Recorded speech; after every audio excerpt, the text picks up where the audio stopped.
জোরদার বিএসএফ। আর 100 গজ যেতে পারলেই হয়।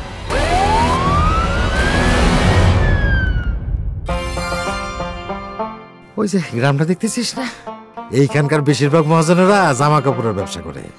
কত মেয়ে ছেলে ব্যবসা করে লাখপতি হয়েছে। মেয়ে ছেলে ছাড়া এই কারবার হয় না।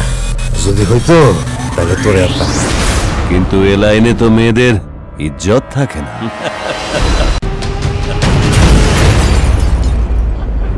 সুন্দরী মেয়ে মানুষ এই ব্যবসার আসল পুঁজি। ওইখান থেকে 20,000 টাকা আমায় দে। লজ্জা করে না পর পুরুষের কাছে বড়ি বিক্রি করে টাকা চাইতে এসো?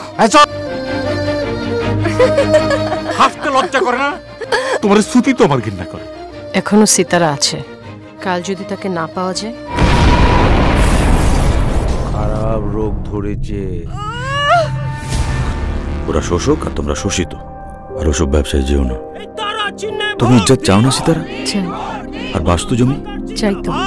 আর আমরা একসঙ্গে লড়বো। শুধু একটা অনুরোধ, আমার সঙ্গে তোমার ব্যক্তিগত সম্পর্কের কথা ওটা আমাদের মধ্যেই থাক। বেঈমান নেতা হয়েছো তুমি, সব শয়তান। আগে চল, মহাজনের গদিতে চলতে না করছো তাইছো। আমি তোমার পায়ে পড়ছি মহাজন, শুধু আমার এই কথাটা রাখো।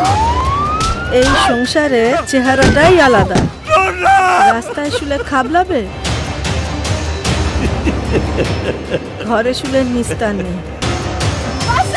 এবারে আমাদের কিছু নেই। আমি বাঁচতে চাই, পার্টনার আমাদের বাঁচাবে না।